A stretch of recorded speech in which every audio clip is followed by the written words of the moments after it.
to a Transformed Life podcast. I am so thrilled that you are joining me today for this very fun episode. I was thinking about the last two episodes of 2025, and I cannot believe we're at the end of another year. And here we are. And I kind of wanted this to be a reflection podcast, I guess similar to Spotify's year in review. I'm going to do it in my own unique twist. And before we dive into today's topic, I would invite you to support this show by leaving a 5-star review if you're on any of the podcast platforms. That really helps the reach of this podcast. So that way we can give healing and hope and health and transformation to as many souls that definitely need it. If you're watching this on YouTube, please subscribe. There are a number of views on these videos and not many subscribers. So please hit that subscribe button. It really helps the show and spread the word about the mission that we have here at Hope Rose to bring health, healing, and hope to every soul that desires it. Our world is ripe for healing.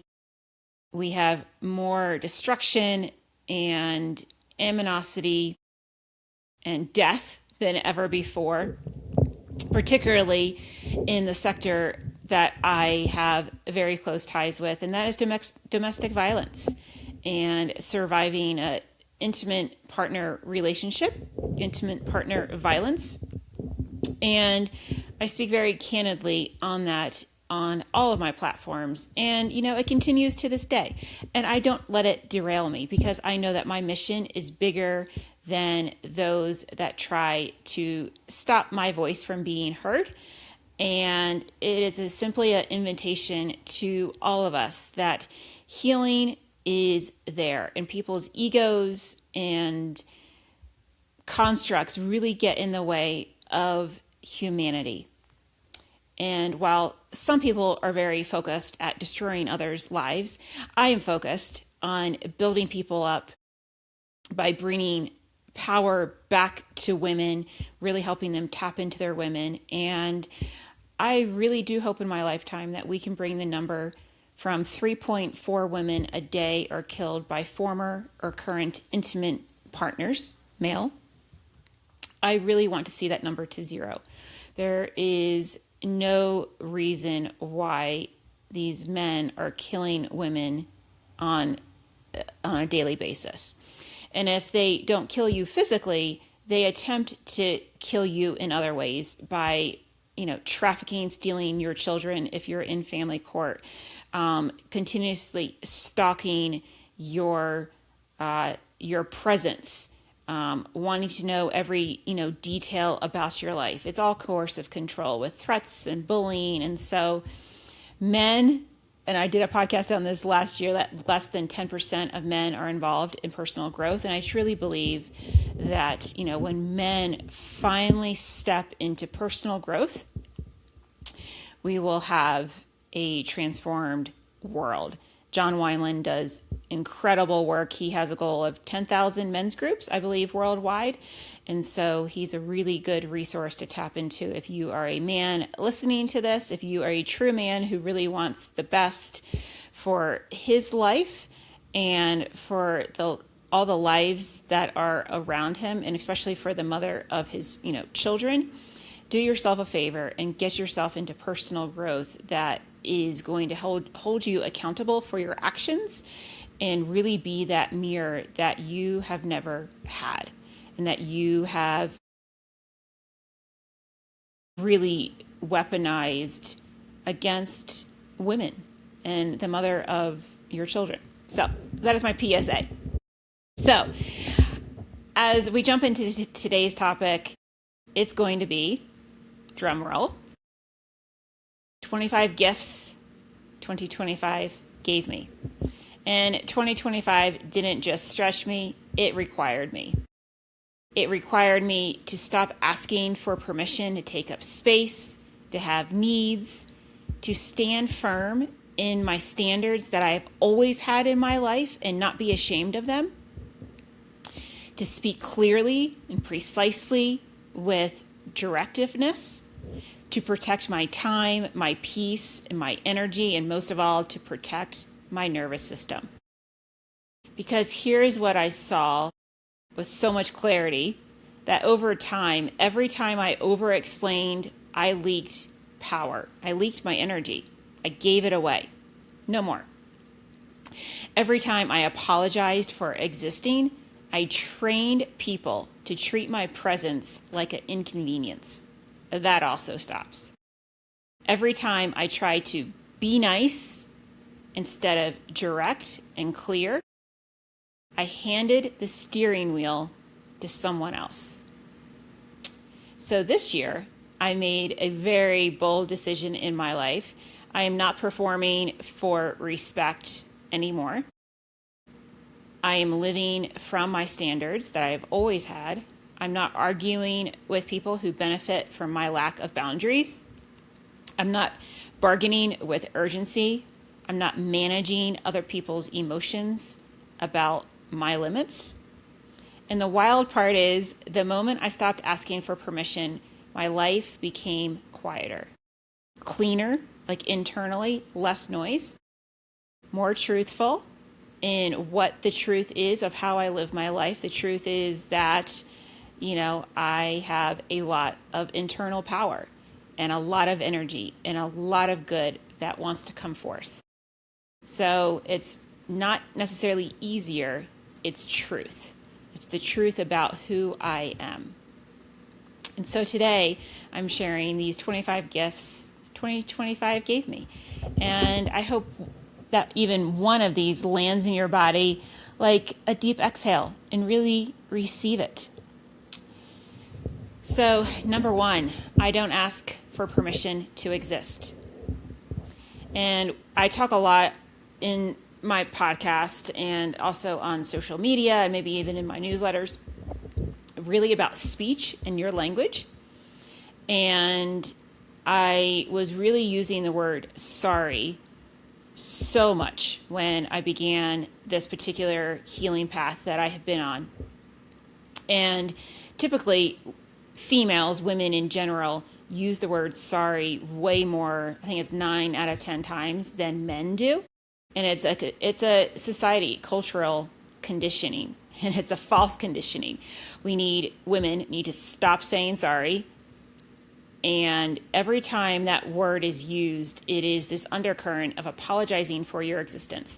And I have now retrained myself to eliminate the word sorry from my vocabulary. And you will notice that the word sorry pops up in so many conversations that you have. You will hear it now that you are aware of it, you will see how often that word is used. The people that need to be using sorry typically are not saying it. So that is one of the gifts. I no longer ask for permission to exist. My existence matters. I am more than worthy of this life, and I'm living it wholeheartedly.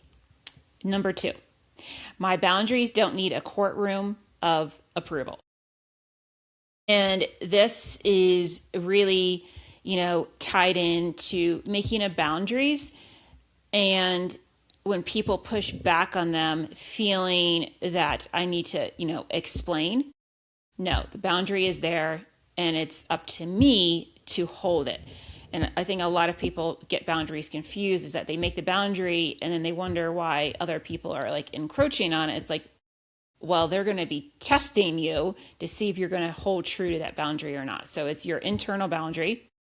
It could be external ones too, of like, this is my boundary and I don't need approval if this is right or wrong.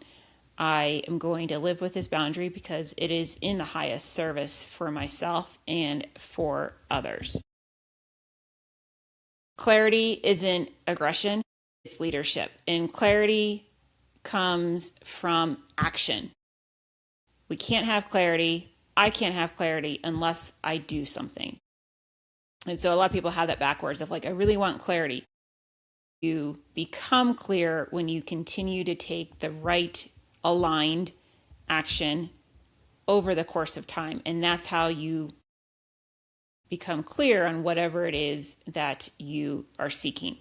And so for me, a lot of clarity came through, observing other people, how I was operating in life. And it came through self-leadership. And I talk a lot about self-leadership because that's really where leadership really begins. You have to lead yourself well in order to lead others well. Number 4, I can be kind and immovable at the same time. This kind of goes into people pleasing. I can have a firm boundary.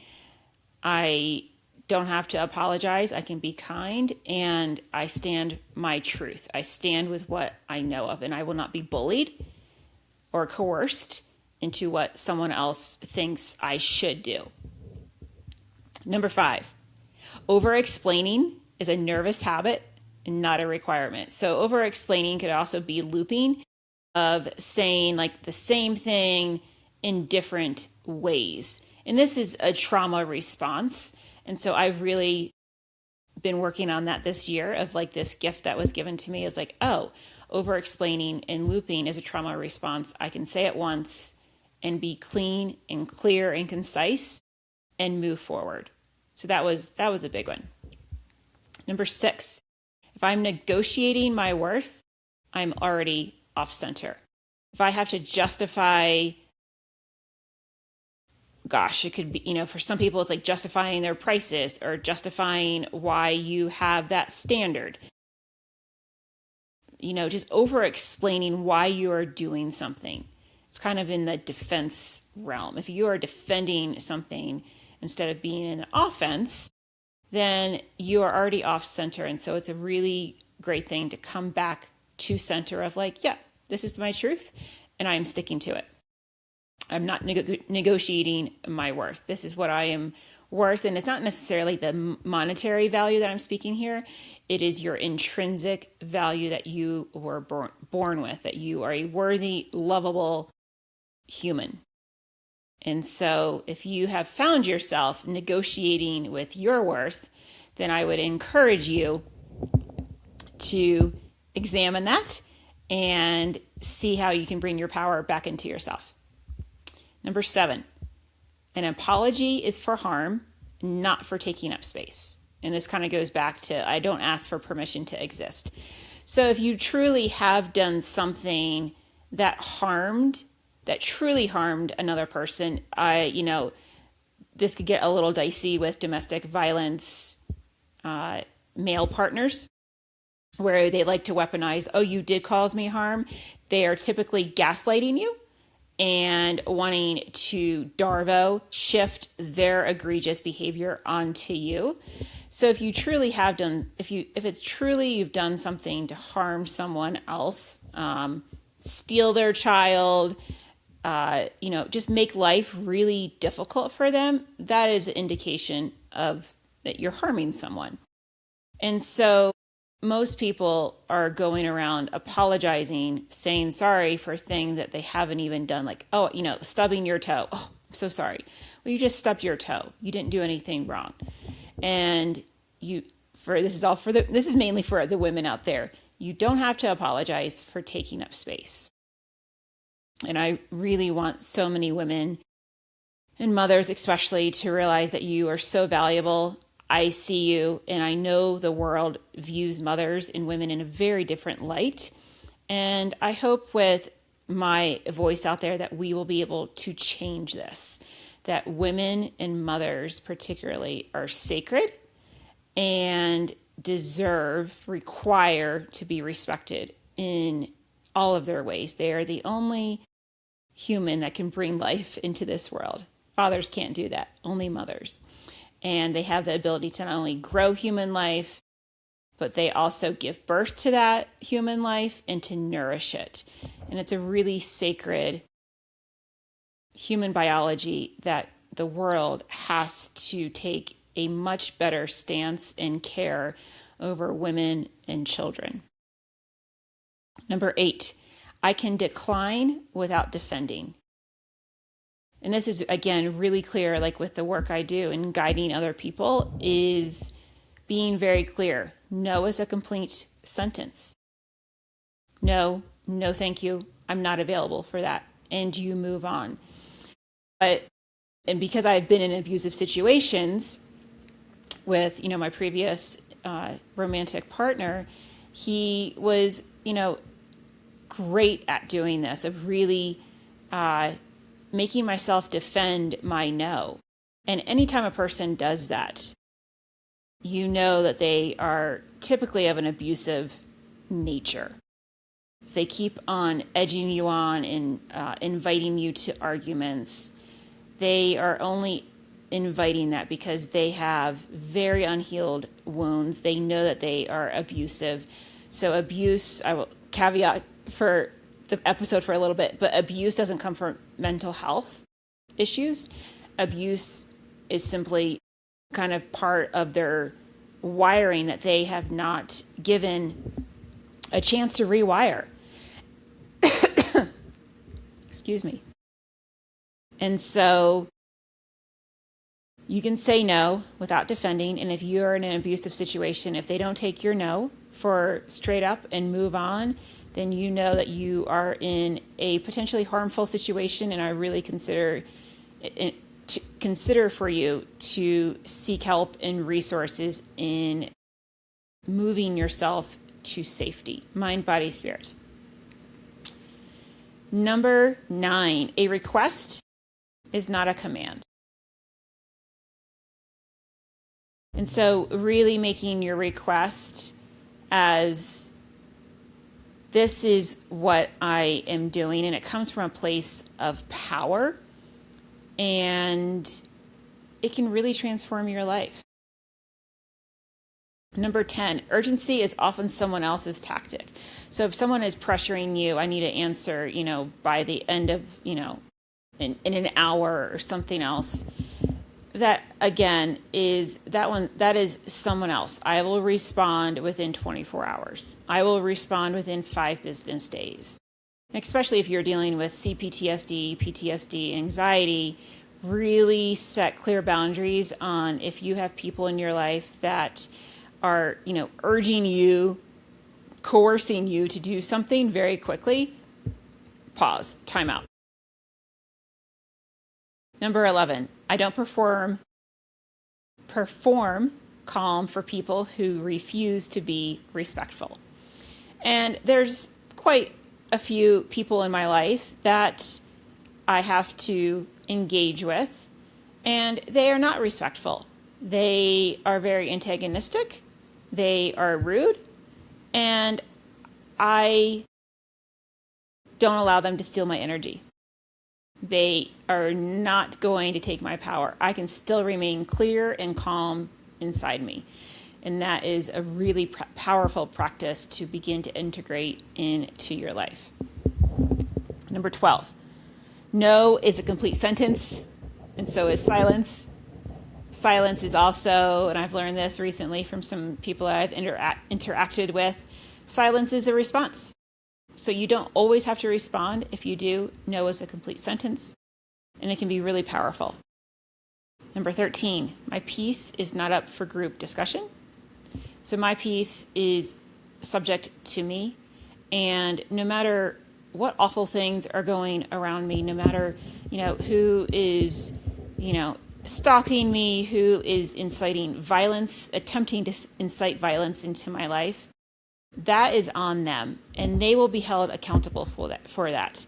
My responsibility is, how do I respond to this? How can I keep my power? Because they don't get a seat. They don't get the driver's seat in my life. I do. They don't even get to belong in the passenger seat. They are little minions who are simply there to say, oh, you know what? I am going to keep my power. And you are not allowed to have any authority in my life. An authority being, you don't get to run my life. This is my life. You're in charge of your life. I'm in charge of my life.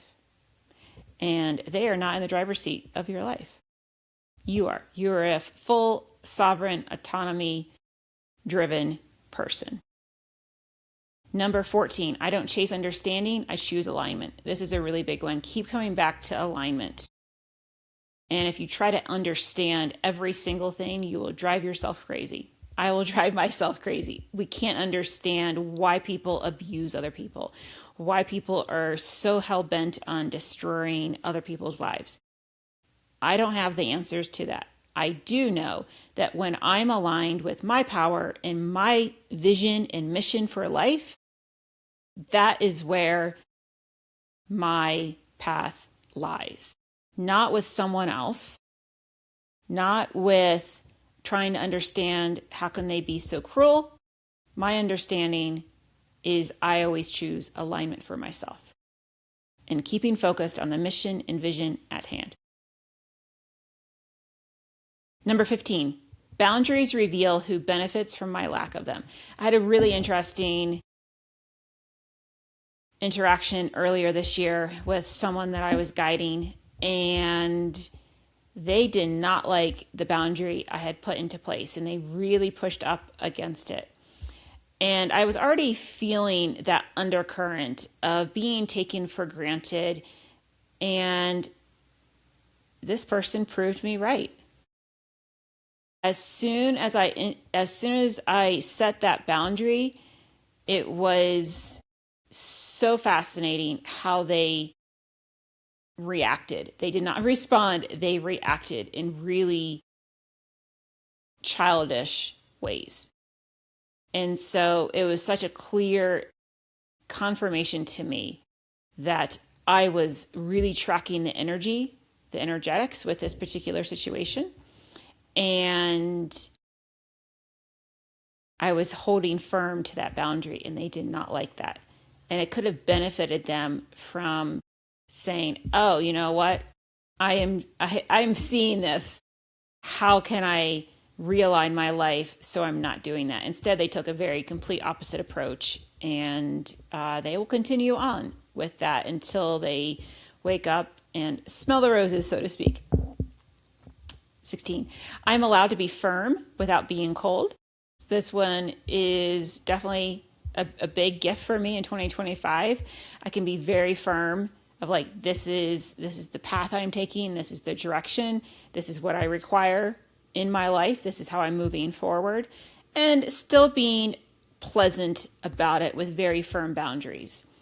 And you don't have to be cold. I don't have to be cold. It is simply how you deliver it and really the intent, the energetics behind that request or that ask. Number 17, power returns the moment I stop bargaining with discomfort. And this is a big one. So when I'm feeling, discomfort, I would say maybe not necessarily triggered, but that could be another word for it. Triggered, upset, discomfort, agitated. The moment I have awareness of like, oh, they are trying to take my power, I'm not going to let them. It's up to me to give it to them. They want to steal it, and I'm not going to allow it. So I really pull that power back into myself of like, okay, how can I respond? Do I need to shake out my body? Do I need to do some nervous system breathing work? Do I need to do my jigsaw puzzle? Do I need to, take a drink? Hydration with trace minerals. Do I need protein, quality protein?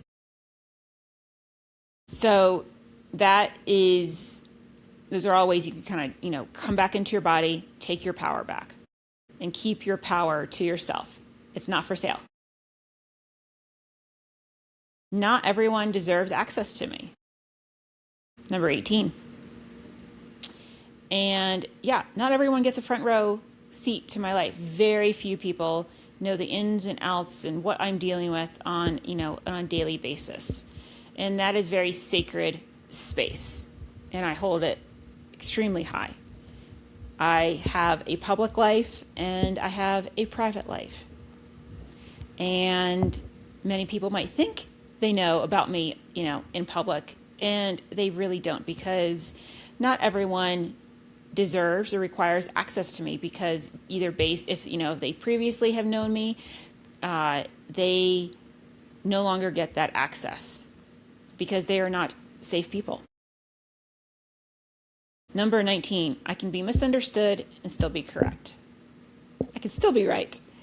So when someone misunderstands or doesn't take the time to actually see the truth behind what I'm presenting, or maybe someone else is presenting, that doesn't say anything about my worth or my existence. It simply says something about them. It's telling of them. And I can agree to disagree and know that my power lies within me and how I am responding to that. Number 20, my standards protect my future self. I am so grateful that I have had amazing standards for my life since I can remember, of how I take care of my body. I choose not to drink alcohol. I choose quality sleep. I choose not to watch TV and others, streaming platforms. I'm very conscientious of how I live my life in mind, body, spirit. And it has served me well, in the highest service of all, for sure. And so that gift really confirmed to me this year in so many ways.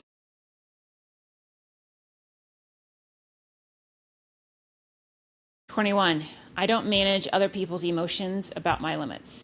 So if someone is freaking out, and they're having an emotional moment, that doesn't say anything about me. It says something about them, and I can certainly guide them to a place of regulation and peace and harmony. And at the same time, these are my limits and these are my boundaries. This is what I require for respect. And if I cannot be met with that, then you no longer get a seat at my sacred table. I don't hope for respect. I require it. I require respect no matter what. And that comes from, it starts internally first. When I internally require respect for myself, it shows up in the energetics. It shows up in that outer 3D world reality. And so that is extremely helpful. Number 23, when I self-abandon, my body alerts me immediately. This is a big one of really being aware of what's going on in my body, of how I respond to certain things. It might show up in my dreams. It might show up in my sleep. And I've really made it a very daily practice to come back into my body, because I have experienced so much violence, and it's continuing, abuse. It's still continuing with the father of my child. I really have to pay close attention to staying in my body and doing simple daily practices for that, so my body feels that we are safe. There's no tiger coming to get us. And being very mindful of how I conduct myself in public, because the danger, and there is a very real threat that something could egregious happen. And like I said before, 3.4 women a day are killed by former or current intimate partners. And so while I live with that reality, I also live with the reality that I'm going to serve as many people as I can before my life transitions. And none of us know that day. And I'm going to make the most of my life in an aligned, give back, service focused first, how I've always lived my life. And that is such a powerful way to live. Instead of being afraid of things he could do, things the system could do, etc., I choose to live my life always in service of others. And, the monetary might not be there. And yet I am richly blessed with peace, with great supportive friends, with systems that regulate my body. I am happy. I am joyful. They can't take that from me. And that's really what they want to take from you. They want to take that joy and that light and that love. And that is for me to shine into the world. And when my light shines on to other people's darkness, it will be revealed. Number 24, the more I honor myself, the less I explain myself. And this is a simple bullet point. It kind of goes back to, the ones we were talking about previously. When I honor myself, it simply is. I don't have to prove. I don't have to defend. I don't have to explain. I don't have to justify. I simply honor and respect myself. And when I do that, the world shows up around me for that as well. Number 25, I am not too much. I'm just unavailable for less. That's what one of my coaches always kind of told me. It was like, if you think you're too much, go, if somebody thinks you are too much, go tell them to find less. If you want a dull person, I am not that person. I am full of life, full of huge dreams and visions that God has given me. And so I am not ashamed of that. I am unavailable for less because I couldn't even be less if I tried, because that is not how God, the creator, source, made me. So I hope you had fun with hearing or watching this episode. If you needed a sign to stop apologizing for your existence, let this be it, especially if you're a woman. You are allowed to be clear. You are allowed to be firm. You are allowed to protect your time, your peace, your energy, and your future. So pick one gift from this list and practice it for 7 days. Not for perfection, but just consistently. Where can you take one of these gifts and apply it to your life? And watch what changes when you stop explaining and start living like your boundaries are real, because they are. And boundaries, I need to do a whole episode on this, like internal boundaries is really where it starts. And as always, if you would like support kind of installing any of these frameworks into your life, I would love to guide you on that. And boundaries that hold, words that stay clean, power that stays in your body, then send me an email. And I would love to connect with you on that, because it is such, powerful work when we dive into the ethers of our underworld and figure out what is our, understanding.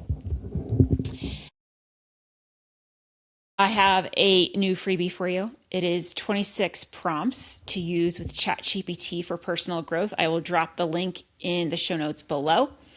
And as always, I want to remind you that contributions are voluntary and designed to support project-related expenses and operations. No portion of contributions is intended to constitute personal income to the creator. That is the disclaimer for this show and all of these episodes. I would love to hear your takeaways from this episode, what you enjoyed, what you will be implementing into 2026, and as well as this week. And remember, please leave a 5-star review. Again, really means the world to me as a way that you can support this show and my mission and vision. And it takes not even a second to do so. If you're watching this on YouTube, thank you so much. Please hit subscribe, and I will see you next week. Have a beautiful day.